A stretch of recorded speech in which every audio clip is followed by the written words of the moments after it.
ETFs used to be the simplest part of a portfolio. Now they're being used for everything from income to AI exposure. Is that making investing easier or more complicated?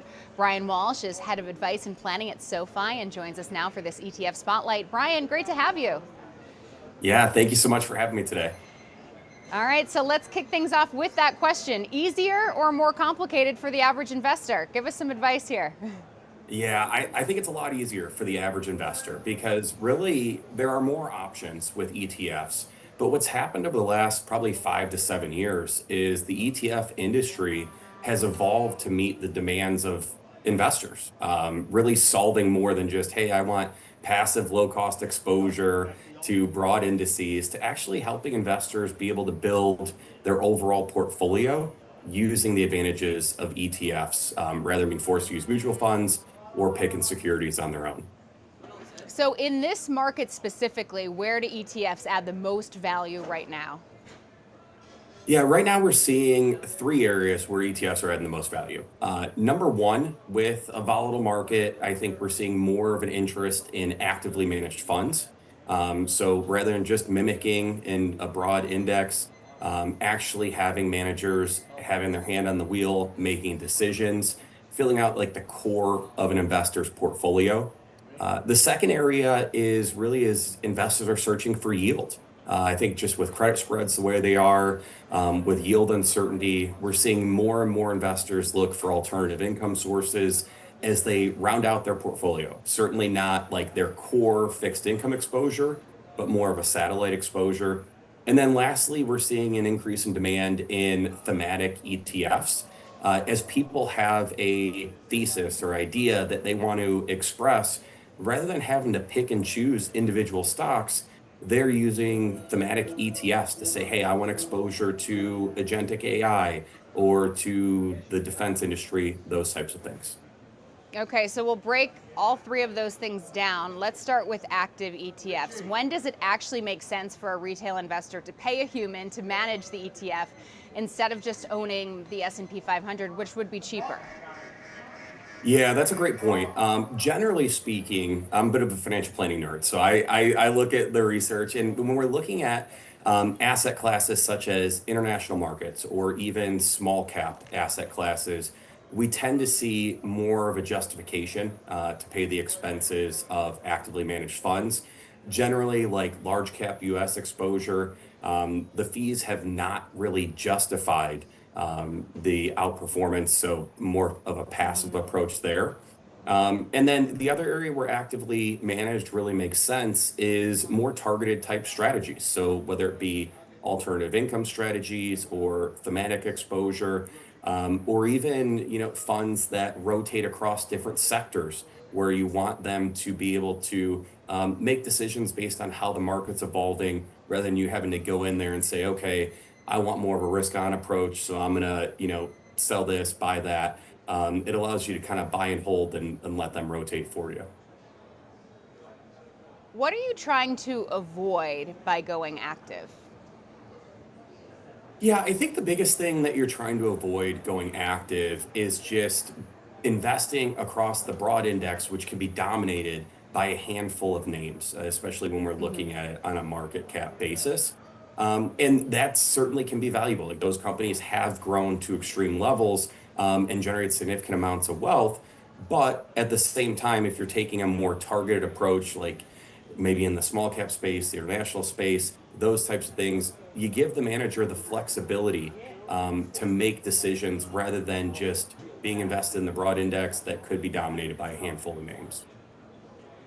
Okay, so switching gears to yield, but spotlighting your ETF, the SoFi Enhanced Yield ETF, which is an actively managed ETF, THTA.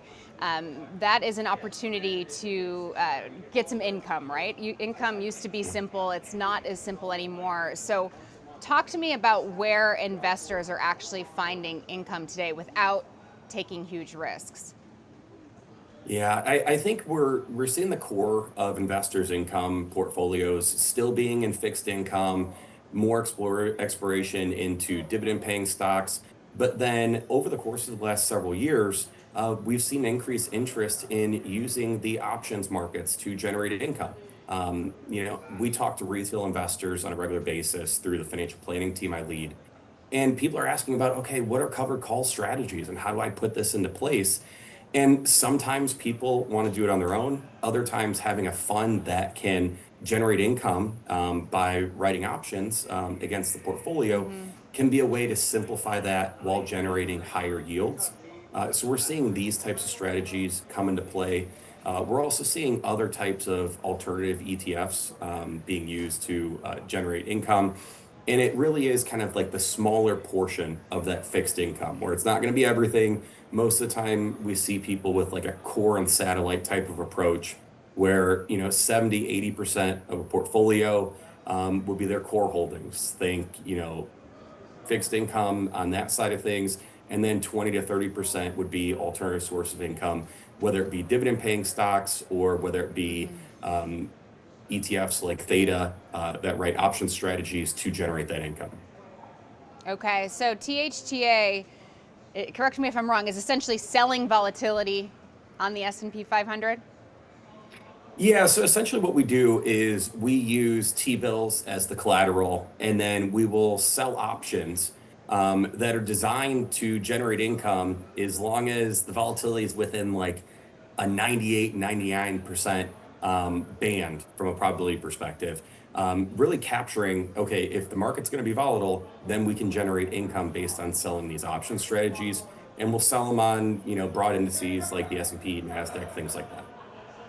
So in a year where the S&P 500 has been hovering at or near record highs, is an options-based yield safer or riskier than just holding the index? And what happens if the market falls? Yeah, I think it's a different approach than holding the index. I think if you're looking for long-term capital appreciation, let's say you're early in your financial journey, then your focus should not be on income. It should be Mm-hmm. on buying and holding stocks that are going to grow in value. So investing in the index itself would make a lot more sense for someone in that stage of their journey.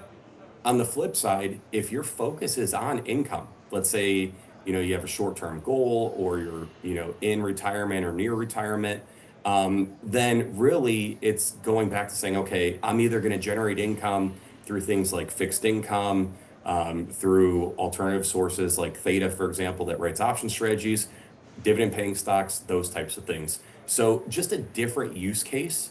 And it's important to match up what your use case is with the vehicles that you're using, because no ETF is going to be, the best fit for absolutely everyone. Okay, so then finally, your third point was thematic ETFs.